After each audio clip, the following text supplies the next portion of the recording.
Good morning, good evening, good night. We have so many people from all over. We have people from California. We have people here from Texas. We have people from Florida. We have people in Brazil and people in Europe. So we don't know where people are. So I want to welcome everyone to One More Life.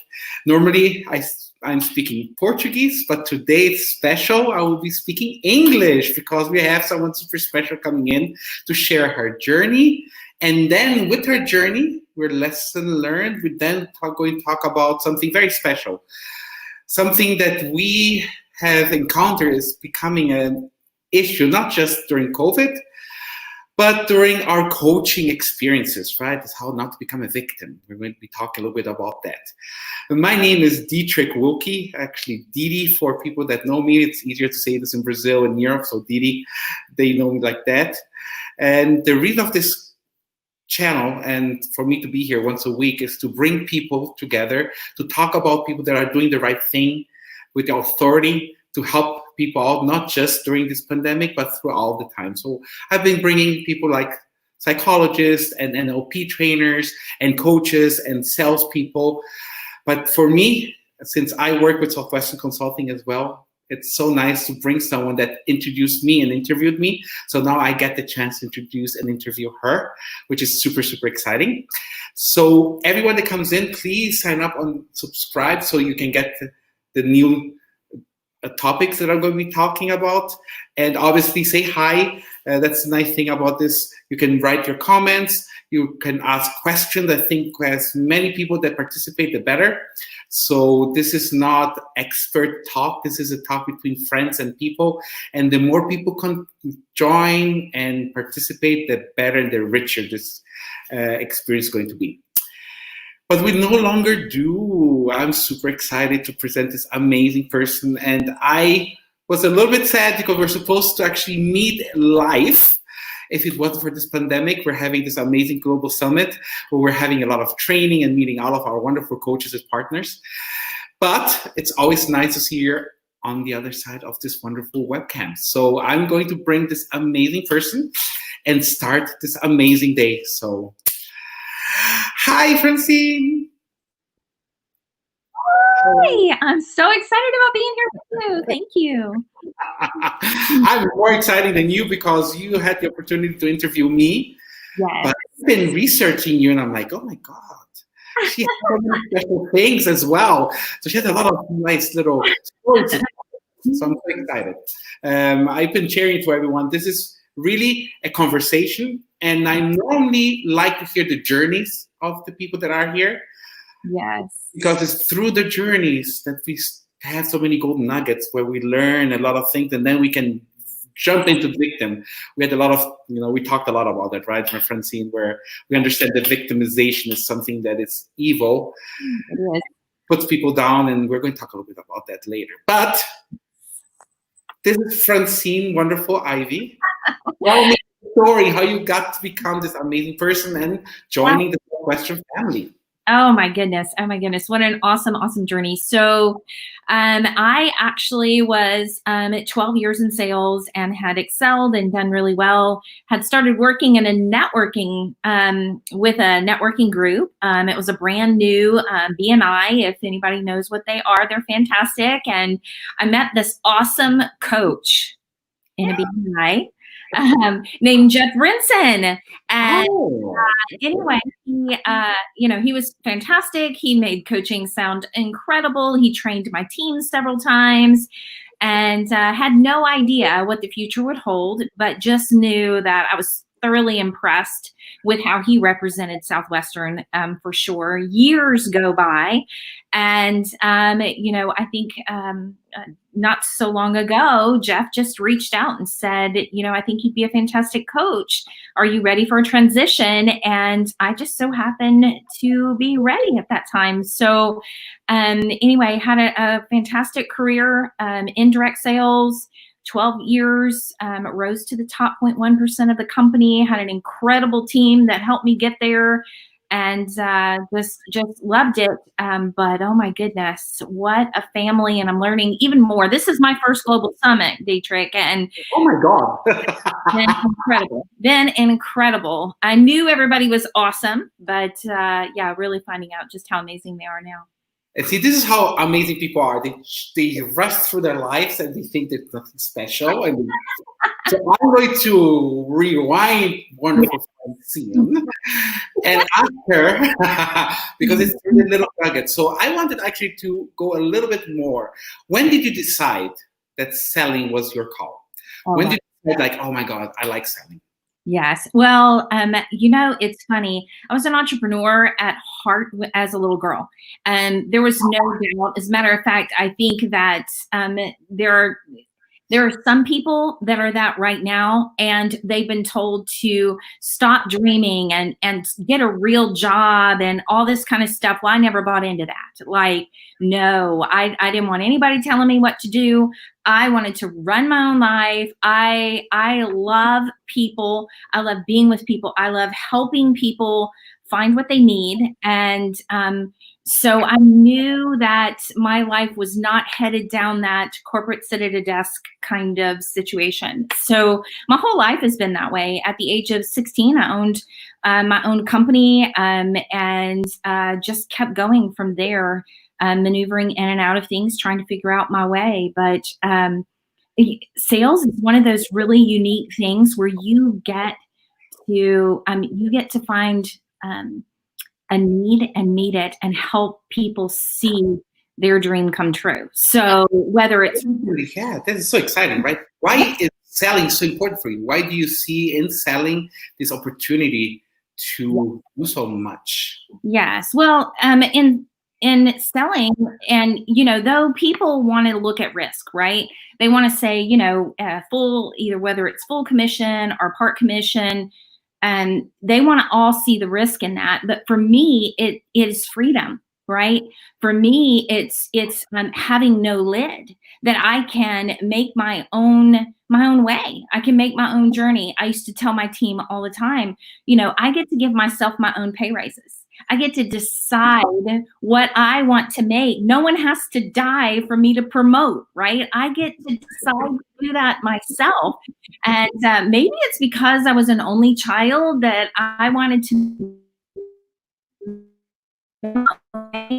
own dream and live my dream. But there was no doubt that was the route to do that. And a little bit of stubbornness and being an only child, maybe, I don't know.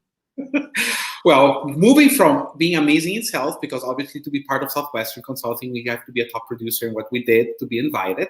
Yeah. Jeff, this amazing partner, now that he's a partner because he's with us, and I love Jeff, invited you. You joined Southwestern Consulting. Yeah. What ticked you and what made you that switch? Like, yes, now I want to become a coach. What actually excited you about that career? Yes. I think the idea of helping other people reach their dreams, and maybe not just reach them, but realize them, right? I love that aha moment that our clients get when they're dreaming, and they're dreaming small. Like, they have no idea what is in their hands. And all of a sudden you begin to open up like this book, right? And they realize their story's not written, and they get to write that story. And that aha moment happens. And then they're like, and now they have someone in their corner to show them step by step how to get there. And then to get that phone call when they nail it, like when they have that month, that stellar month, that banner month that happens, already I'm getting those texts like, oh my goodness, I had no idea I could do this, right? Whether it's the little victories or the really big victories. I wouldn't trade that. I love building for myself for sure, but even more so to watch someone else, to be a part of someone else's victories and journeys, and is incredible. It's so exciting because when we start looking about all of this, right, we're salespeople, and then we coach salespeople, and then we see them grow. Mm-hmm. Let's jump into what we are going to talk about because it's really exciting, right? Mm-hmm. We are going through such hard times globally. Some countries are better, some are not. I'm here in Brazil where everything is closed. We're still going through this whole pandemic where you don't have government support the way that other countries might have. Yeah. And then you're sitting in this wonderful position being a coach. Yeah. And at the same time, of understanding how tough it might be for other people. Yeah. when you interviewed me, you asked about the story or the client that touched you the most. Yeah. Well, I'm going to throw this ball back to you, and of course, Yes. I would like to hear from you, especially now that we went through, because when you interviewed me, we were in the beginning of the COVID, so it was still, we don't know what happened. Now we are months in. There are some people that are 3 months into this. Mhm. I'm assuming there might be some great stories that came out and some stories that touched you through it. So, Yes. what Yeah. can you tell us? Goodness, there are three stories that actually come to mind. One of them, a beautiful lady in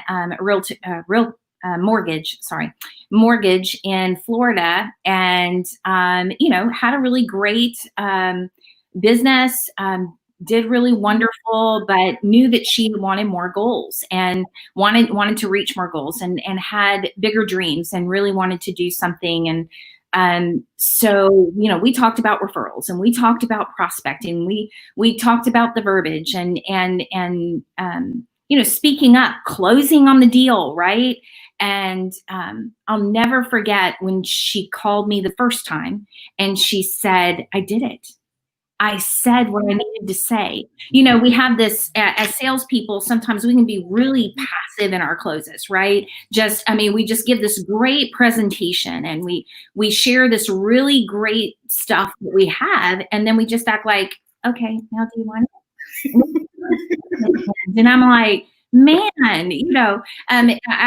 what I usually tell some of my friends is, if I walked into some of my clients, if I walked into your house and I had a tray full of these awesome cookies, and I told you I cooked all day, they're made from scratch, they have chocolate and they're melting and they're still warm out of the oven, and I stood there with the tray and didn't say anything, what would you say? And I said, "What would you expect me to say?" And they'd be sitting there going, ask me if I want some, right? But what if you said no? I don't want to ask because you might say no, right? To No, something that I baked for so much love, right? And yes, yes. Don't introduce something so fabulous. We talked about, closing the deal, talking to people, and she started being bolder and stronger and realizing what she had to offer was incredible. And she was an incredible loan officer, and she treated her clients well. And she called me or texted me a few months ago and just said, I went back to look at my numbers from 2019 and now in 2020, in the middle of COVID, right? In the middle of COVID, when she could have made the excuses, when she could have said, I'm just going to take a break until this is over or whatever. And she said, "Francine, the numbers don't lie. I've doubled my income from 2019, over doubled actually." And it's just proof that it doesn't matter how successful we are or what we've done, that where we've done really well, there's always room to improve. There's little tweaks that can be made. And she had no idea. She had no idea what she could do. So, it's so nice to hear, because the reason why I'm saying this, and it's purpose that I'm asking all these questions, that we know as coaches, when someone comes into our our path of being coached, that we know in our hearts that they're going to make it, because they have the things that we asked all of them, right? The three wonderful questions: are you committed? Are you willing to change? Yeah. It's amazing, right? But then we have people that we also know that they might struggle. And the reason why I wanted to have this conversation with you is because I think people brush it off so often. I think it's like, oh, it's not a big deal, but I think it is a big deal, and I think people need to understand it. And I think it's sometimes this huge elephant that's in the way that no one wants to talk about. Yes. So I told them myself and to Francine, we need to talk about it. And I know it's painful because we all go through moments like this ourselves. Yeah. But I think it's important for us to talk about it, and it's to become a victim. Yeah. Right. And especially during COVID, it's sometimes we are scared to confront that, because obviously the whole world is suffering. So it's easy to fall like, I'm a victim of the circumstances. And like you said, I'm just going to wait for all of this to go over, and no one's going to really blame me because, right, it's normal. Everybody's suffering. Yeah. Let's talk about it. So when we talk about victimization, Francine, what can you tell on your side of what it is? And let's dive in, and how can we as coaches really help people with this whole victim part? Yes. Well, first of all, let me say this, and this is going to be it's going to be a hard statement for someone who may be buying into this victimization thing. Okay. So just bear with me. First of all, no, I love you already. Okay. I'm just going to go ahead and say that. Okay. But as a coach, I have to be straight up and I've got to give you perspective, right? So, being a victim is a state of mind. Okay. And I know this because 3.5 years ago, my husband left for the store, and because of an accident, a truck going too fast, he didn't come home.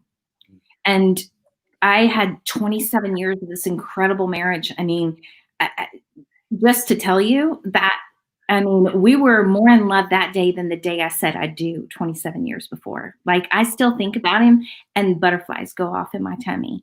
So, and we worked together. We served together. I mean, we were with each other 24/7. So immediately my life was empty. Okay.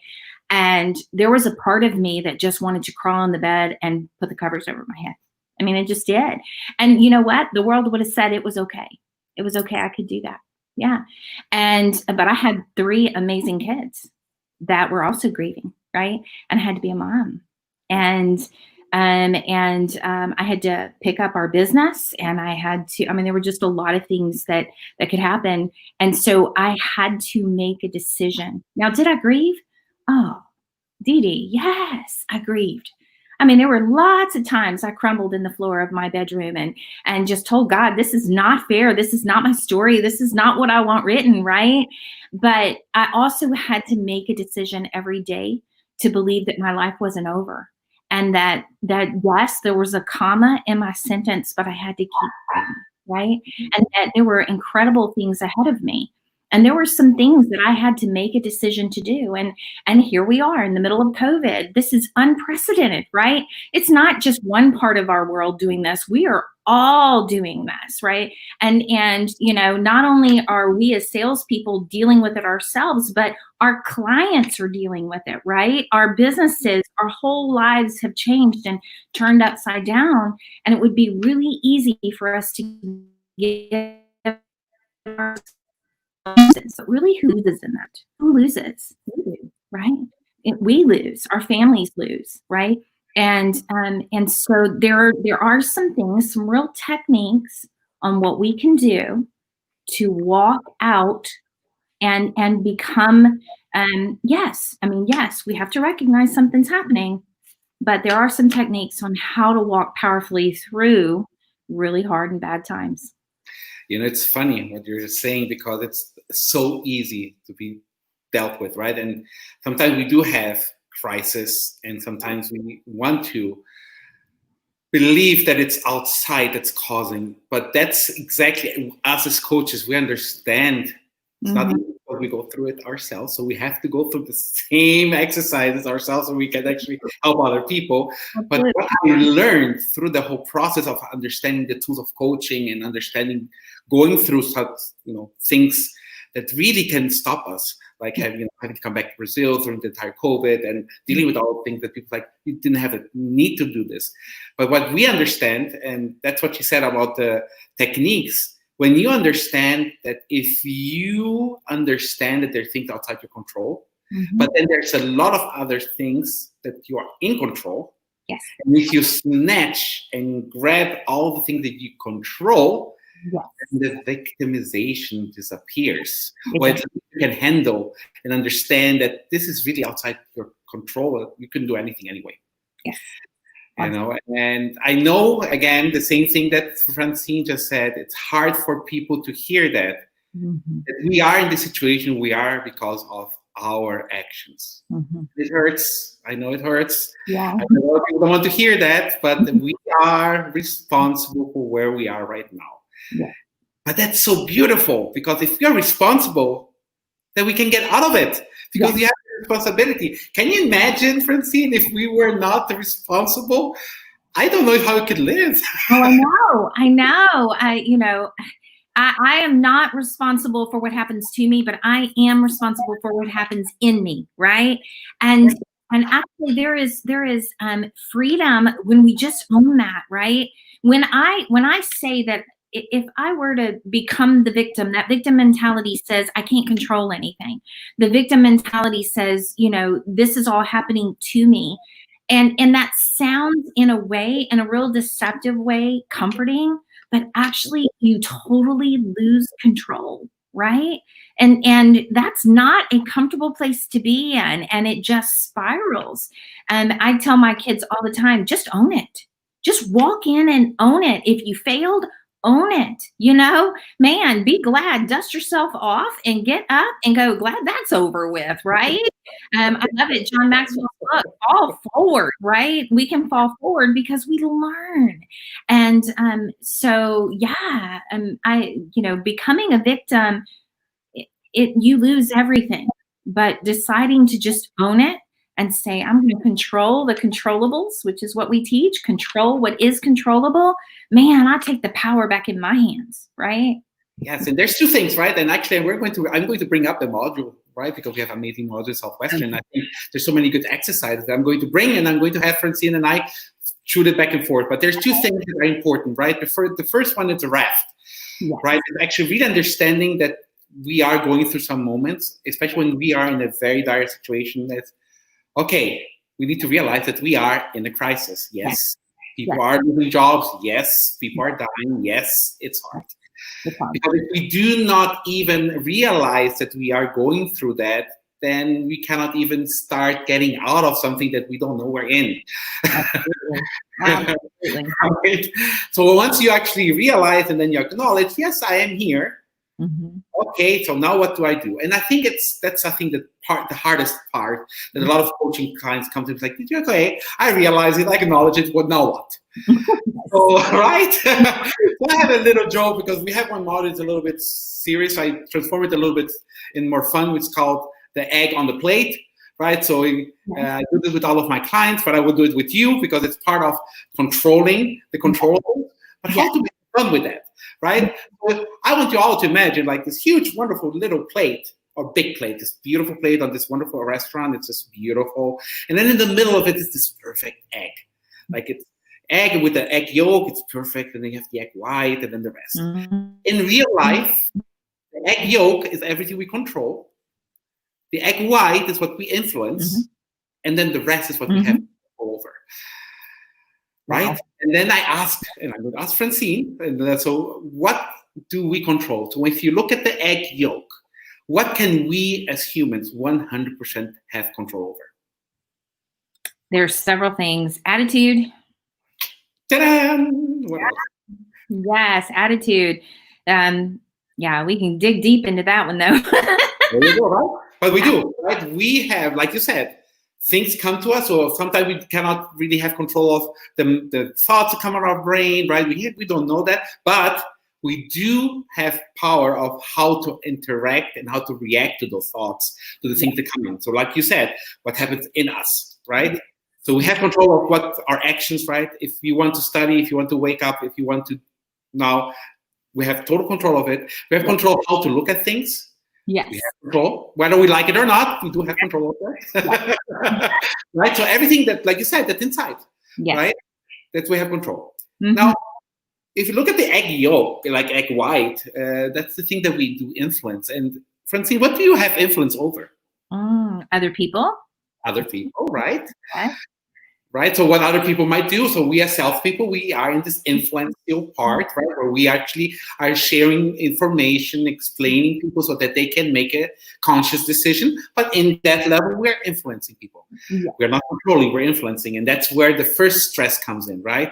Yeah. We have a lot of salespeople that think they control the results. Yes. We don't. We just influence people. We give the best we can.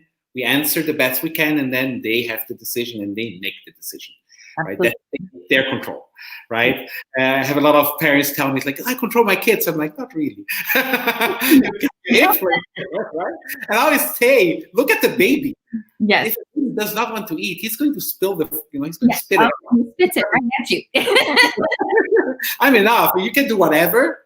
You're not controlling what I want. Yes. It's so beautiful because babies and kids, they tell us the truth of this whole theory because they are like that.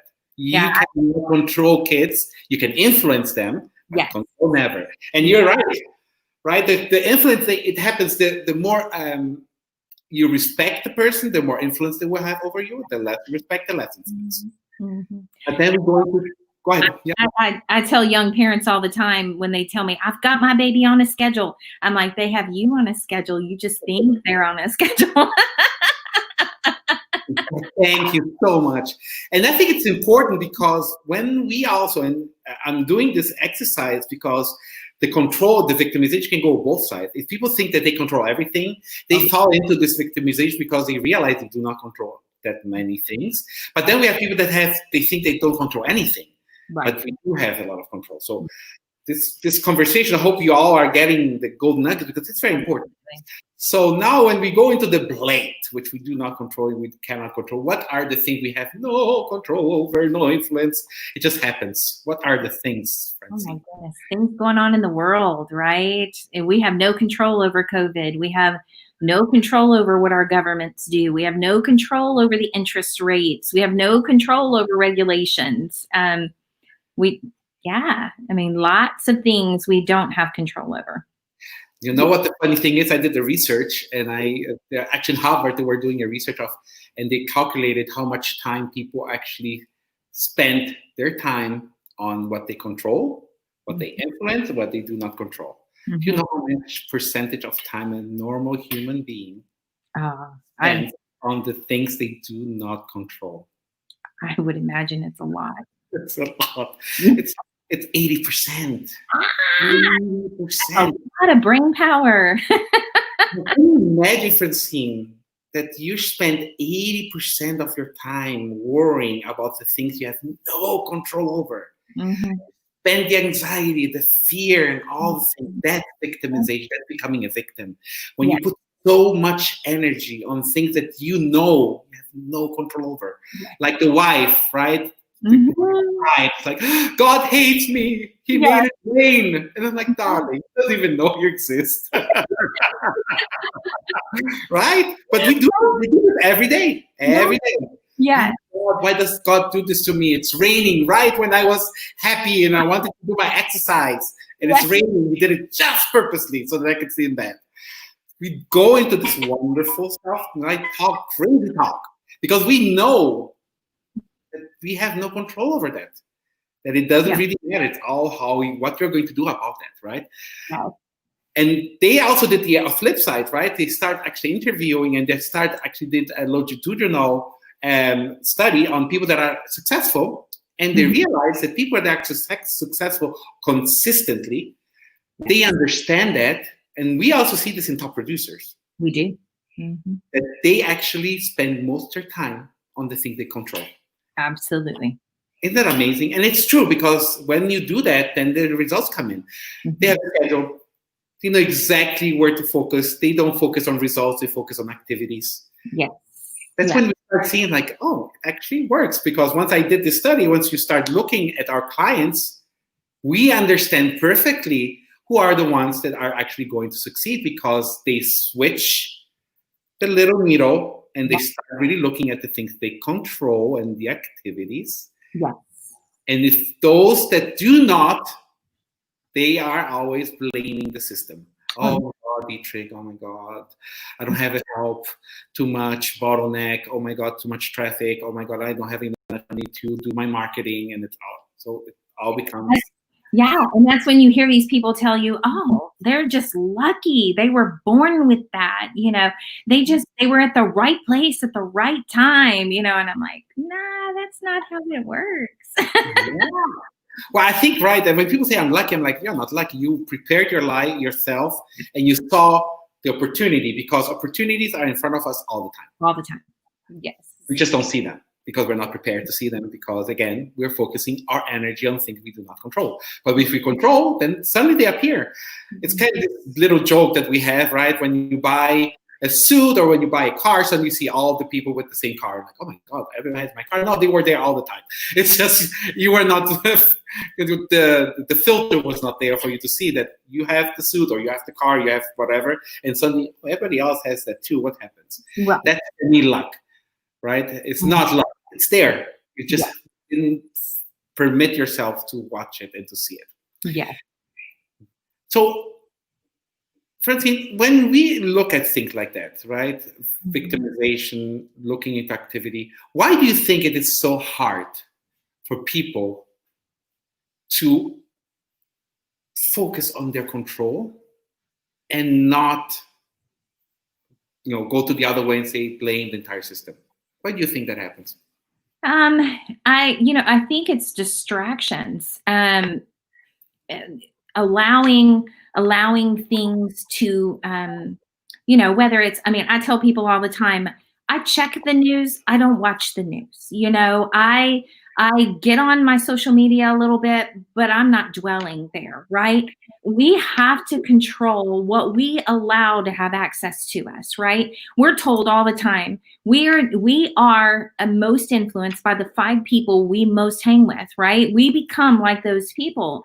And so you have to, I tell people all the time, if you treated your bank account the way you allow your friends to deposit or take away from you, you would be in trouble, right? We have to recognize that there are things that deposit into us, right? Give us good stuff. And then there are things that will actually withdraw from us. And I watch people live their lives with everything withdrawing from them. And they're living in the red and they wonder why they're in the red. And it's the same as our bank account. And so we've got to be intentional. And we teach it all the time. We're intentional with our schedule. I am intentional with what I think.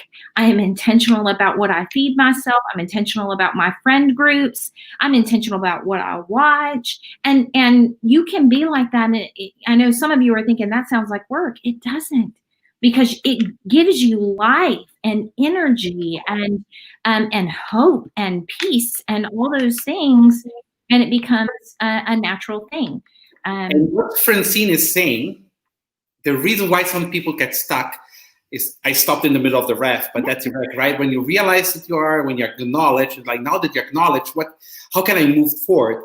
That's why I put this little snippet in there, because once you understand that you probably are putting all your energy on the things you do not control, and you're like, oh, probably right. Then the next question that I always ask my clients when they're in huge anxiety moments is to first breathe, right? Because it's breathing to come back to your life. Because if you cry or if you're anxious, then you're not thinking, right? We have a brain with the feeling side and then the thinking side. We need to force ourselves to go into thinking side. And there's a wonderful exercise that when you have kids, it's easier. So if you have kids and they're crying, yes, ask them, what's 4 + 4? What's 8 + 8? Give them math problems and they have to stop. They stop crying immediately. That's the beauty. Humans, when we're adults, it's not that easy because we have huge emotions. yes. What I had a client that was like, oh my God, I'm losing everything. I'm like, okay, do you know your passport number? I'm like, Dietrich, what? Or your social security number? Yes. Can you do it? Can you tell me the social security number backwards? What? Like, just do it. And then he had to stop crying and feeling anxiety. And he said it. It's like, okay, are you with me now? Okay. Now. We need to be back on our thinking side. That's the first thing. Oh, that's good, Dietrich. I love it. Right? Yeah. And once you are there, once you realize, okay, I feel the feeling is really true. Like, we feel the pain is there, the anxiety is there, but we also know as humans that when we are in the feeling, we cannot act on it. Yes.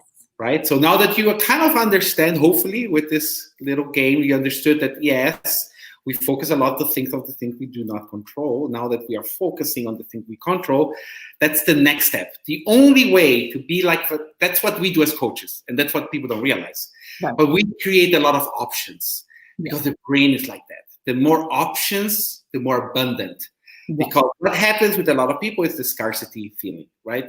We fall into desperation because we don't see anything there. Oh my God, Dietrich, there's nothing else I can do. That's the only thing I could do my entire life. Now they closed it because of COVID. I'm losing my hair. I cannot breathe. I'm like, okay, breathe. Because there's always another option. There's never one way of doing things. No. Always more things. And you know what, Francine, what I also learned, I was a psychologist and I studied kids a lot. Mm-hmm. And it's easy because if you watch kids, they give you so many lessons. Like, Oh they man. teach you so much. It's just amazing. But one thing that I learned, and that's what I love coaching, because we do this all the time without thinking, but that's why coaching is so powerful. One of the things is the brain, when we ask ourselves, why do people commit suicide? Right? Why do people get to that point? It's because they don't have any options anymore. They really feel that they ran out of all possible options, and the brain does not find anything else that's less painful than dying, right? Yes. That's what happens. That's reality. So if you look at the brain without feelings, the people think about suicide is when they have no other options in life. They think that they went through all of them. When you go to a kid, and then, so there's another bad thing, right? When you take your kid to the toy store, and the kid was like, "I want the ball," and then your mom says, "Okay, you can choose," and then he wants a cake too, and or a sweet, and then the mom says, you need to choose between both of them. I'm not going to buy you both. You need to choose between one. What happens when they buy one? So, for example, they choose the ball. What happens in the car? I really wanted the other. Exactly. I wanted the sweets. I hate the ball. Right? So it's horrible, but it's true. And the reason why is because you gave them only two options. So the brain doesn't like that either. Wow. One thing and the other, that's not good, because what if the other one was better? Yeah. FOMO, right? It's ridiculous, but it's true. What amazing thing happens with the brain? If you give them three options, they don't complain anymore. Wow. I did not know. I've done them. So good. I love that. And that's what we do when we coach. Because when we coach, we give so many other ideas. And what else can you do? And how can you do the prospecting? What other channels do you have? Is this the only way? Or do you want to talk to your, to a partner, or do you want to do referrals, or do you want to go after? So we help people with a lot of ways. We do a lot of brainstorming for most of our sessions.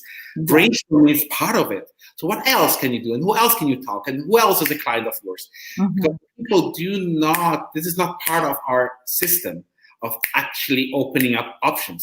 But this is how our brain becomes healthy, right? When you have a lot of options, the brain just feels the abundance.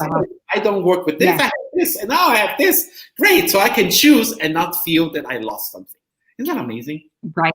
That is amazing. I love it. I love it. Absolutely.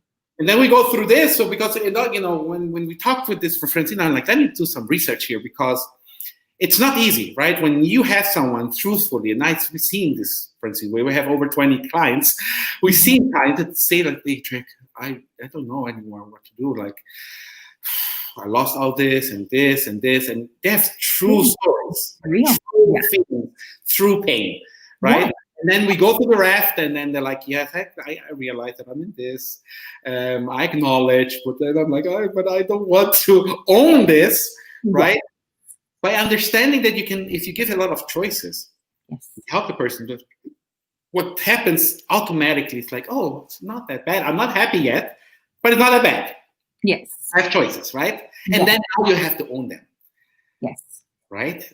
And you don't feel out of control, right? You can find something to focus on, right? And that's when the magic happened of the raft, right? Because then you transform fear. The best. Because now I gave you option, and now I can see my clients like, oh my God, Dietrich, okay, I'm going to try this because, this is something so new. Let's see if it works. And it's funny because we don't do anything, right? We just give the option. They're like, Dietrich, I'm going to try this. Like you said, right? I'm going to do my schedule, or what we do normally is track your day, right? When you feel totally lost, easy. I do this myself sometimes when I'm lost. I'm like, okay, let me just track my day and see what I do every day. That I can control. And then at the end of the day, let's just look at it and see what I can do better. Yes. It's just small little exercises of control that take us out of this whole feeling of victim. But it's so fun because suddenly this energy that was so negative becomes an impulsion to do something new. And guess what? Most times, if people do this, really do it, because, right? You have to do it. Fun thing is what you just heard. Francine, I cannot understand. It works. Right. I fail. oh my God, this worked. Yes.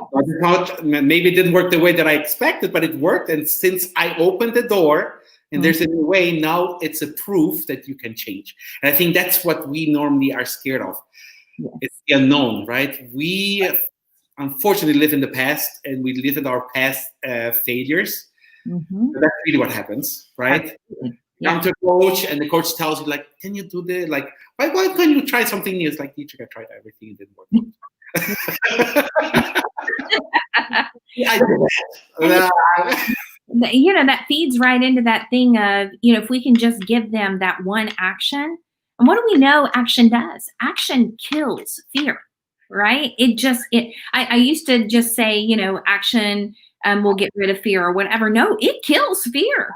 I'll never forget a time that I was on a zip line and I was standing on top of that platform and I was frozen. Like, I was fine when I was down on the floor, but when I was up there with that zip line, all of a sudden that looked a lot different up there. And you know what that guy told me? He said, just jump.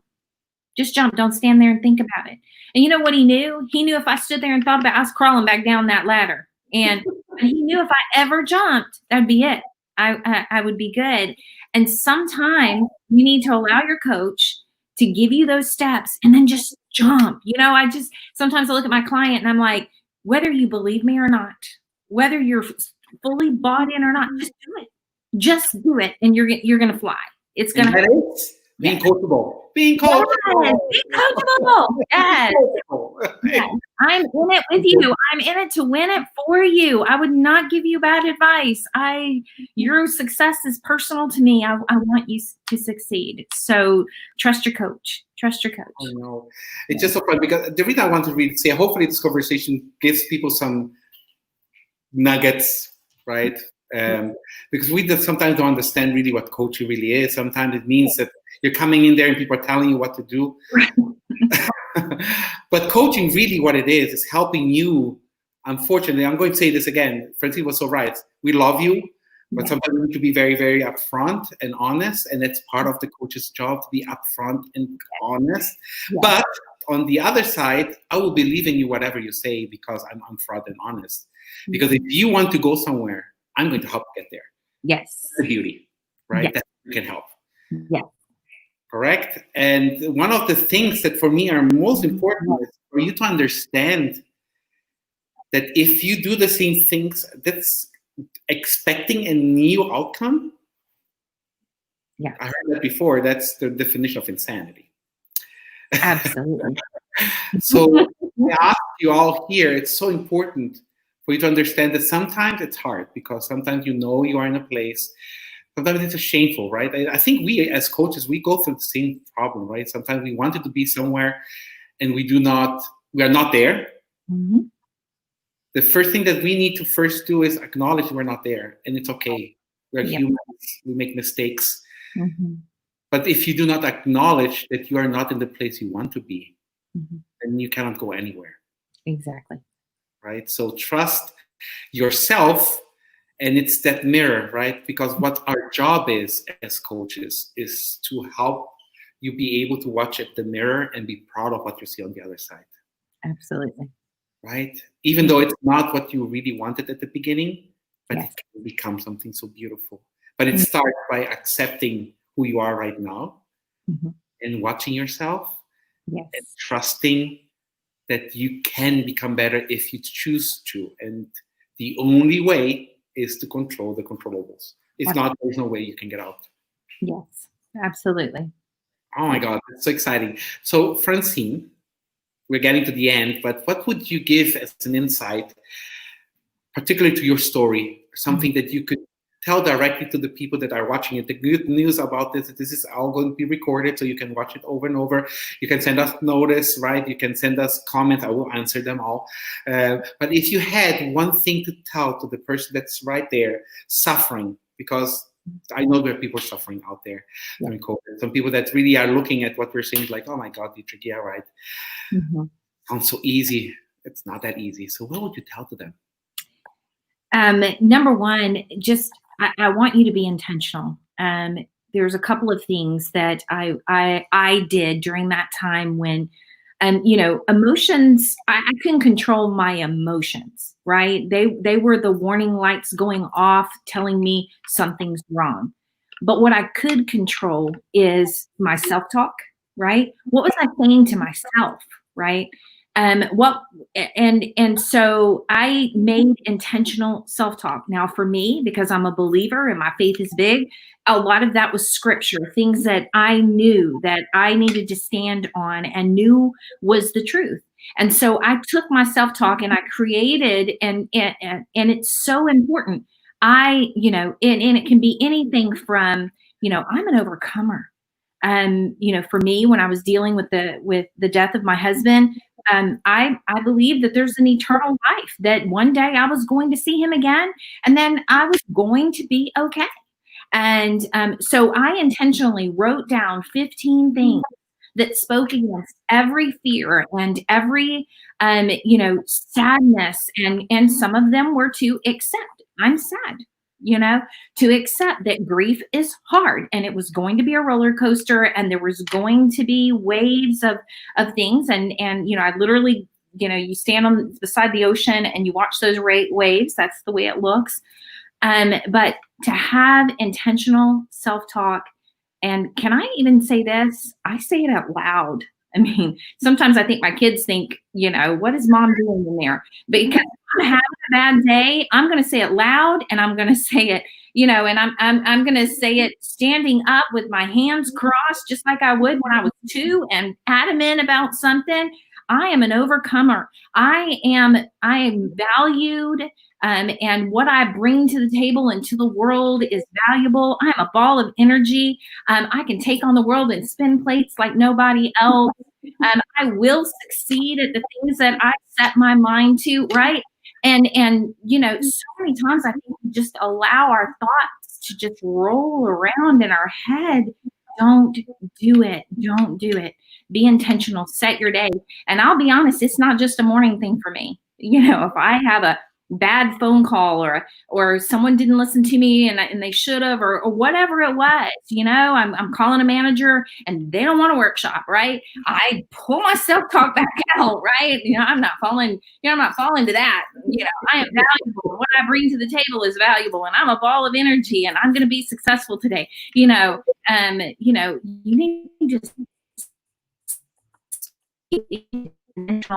about those things. And if you're a believer, put the power of the word. Oh my goodness, even better. So oh my God, taking you have so many great things, right? It's so wonderful. So self-talk is something important. But the thing that I want to tell people as well is sometimes self-talk doesn't help immediately. No. The other thing is that Francine and I are part of a family that is so amazing. So that when we are, even when our self-talk doesn't help us, we are humble enough to ask for help. And I want to pray and I want to beg you all that are listening to this, that if you feel that even if the self-talk is not helping, even if all of the things I just told you, because if you're in a normal state like we are right now and we're talking about it, it makes sense. Of course, I control this and my actions. Mm-hmm. But when the emotions took over us, it's not that easy. Right. You want to say something and you look at the mirror and you don't see anything pretty in front of it. Mm-hmm. It's not easy. What I learned from the biggest mentors in my entire life, people that I never thought needed help, is they too ask for help. Yes. There's no one that does this alone. Mm-hmm. We do not live alone. We're not an island. We're social beings. Yes. Reach out. Yes. To your friends, to psychologists. It's so funny. We work and we spend so much money, doing CrossFit and working our body and eating healthy. Oh, come on. Yes. But what's about our brain? No one is feeding this wonderful brain. Yes. We go after a specialist to do CrossFit. Mm-hmm. Why don't we do the same when we are in a very bad place? Absolutely. So I beg everyone, it's like, you do not need to go through things alone. This is a moment in our history of humans, the world, where we should acknowledge that, yes, it's hard. Yes, you actually have the right to grieve because grief is part of what's happening. Absolutely. And you cannot do this alone. No. You need help. I think that's right, Francine. I think that's something that I have experience. Because yes, at the beginning of the COVID, I was also a little bit anxious, like, oh my God, I'm going to be calling to managers and they're grieving, right? That some of them might not have a job. Oh my God, and I'm here asking for a workshop. Should I or should I not, right? Yes. I really experience. That's the beauty of when you actually have the courage and like, you know what? I have something that people need. Yes. Let's talk to them. And I don't care if people are going to do it or not. I just want to make sure that they're right. And what we felt, and I think Francine can tell me, attest to this, is that so many managers say, you know, Dietrich, thank you so much. I'm helping here all of my team, but no one's helping me. Mm-hmm. I had so many people tell me, like, my company is also totally gone. I don't have support of them. Mm-hmm. People. I don't know if I can do anything with you, but just for you to be here and understand the position I am and have this rapport and really, really connect with me, it's so important. And that's really what got my trash head away, right? It's like people hear that they're not alone and they can ask for help. Yes. Right? Absolutely. Absolutely. So I beg people. So actually, every time I do this, Francine is an amazing coach. And the way that we actually get our coaching out is through workshops or webinars nowadays, where we actually pair with managers. We sit down, we understand the team, we work on an amazing customized complementary workshop where we actually go in and help the manager with some value. And through that, obviously, we explain how coaching works, because we all know, and again, here's another nugget, we can train how much we want, but if we don't act on it, then nothing happens. The same with coaching, right? We can train, we know exactly what we need to do. When we are in that place and people say, you need to get out of bed and say self-talk, like, I know. I'm pretty sure everybody told you this 1,000 times. The reason why coaching works is because you have someone on your team that's actually going to really put your feet to the fire, right? Because you want to get out there, but sometimes we cannot. We don't have the energy to do it alone. So trust the system and at least get out of this fear and try it, right? The worst can happen, you can stay at the same place. But I guarantee that if you really go with your 2 feet and if you really push yourself there, then it might happen. So I'm actually, Francine is amazing because she is on Instagram. So join her. She's amazing because she, again, has so many other things and she just has always positive things. I went through her Instagram and it's just amazing. The same thing with her Facebook. Go with her Facebook. And she has an amazing link tree, which I loved.